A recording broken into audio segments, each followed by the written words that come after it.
Well, our next guest is an outspoken critic of the oil industry and also a critic of the White House response to the BP oil spill. John Hofmeister is the former president of Shell Oil and also the author of a new book called Why We Hate the Oil Companies. A frank statement, but a reflection of what the public thinks at many times throughout on the oil companies. Okay, John, first off, the White House reaction. You say it's an overreaction, but some have criticized President Obama for not reacting enough. My overreaction comment has to do with shutting down the 33 rigs. Okay. Those rigs were inspected after the blowout. There were no safety infractions found. Those, the nation needs to keep moving forward on drilling. Now with the shutdown, suppose it's 6 months, those rigs aren't going to hang out in the Gulf of Mexico for the next 6 months. They're going to be redeployed all over the world.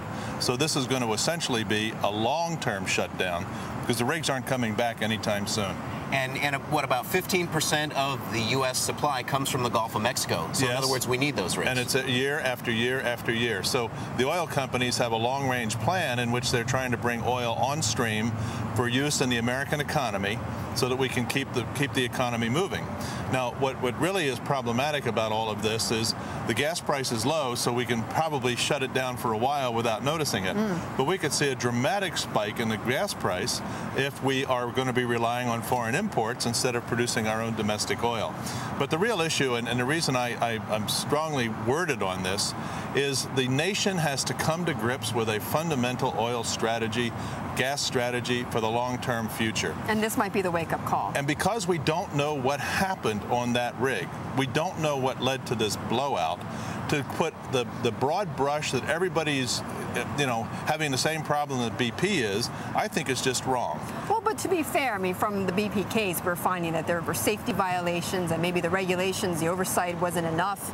I mean, there are some questions. And every one of the problems that I've heard so far is a human factor problem.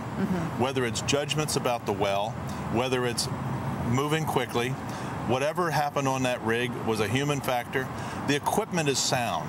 Something happened to that blowout protector. It's the decision making, is what you're saying. It's the decision making. Okay. And to put everybody in the same kettle with BP on this, I think is just misjudging it. Now, John, you've also been very critical of the oil industry, saying that it's an insular industry. And is that partly to blame for what's happened here? 94% of all U.S. commerce is predicated on diesel and jet engines. They only run on oil. The oil industry ought to be out there continuously reminding the public of what energy means to their economic livelihood, what energy means to the strength of our economy, our national security.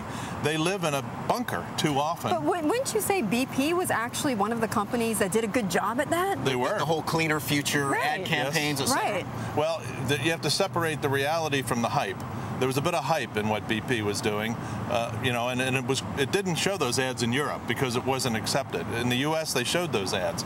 But, separate the hype from the reality. What I'm talking about is get the reality messages out there of how dependent we are on oil for our livelihoods in this country. Should we be more dependent on nat gas? And that's, of course, coming from onshore, powering buses, etc.? We need it all. We really need it all. Internal combustion engines, jet engines, diesel engines don't run on on natural gas today. And to transition to something like natural gas, which is the Pickens plan, will take decades for that to occur. And people want it instantly. In the meantime, you got to have liquid fuel.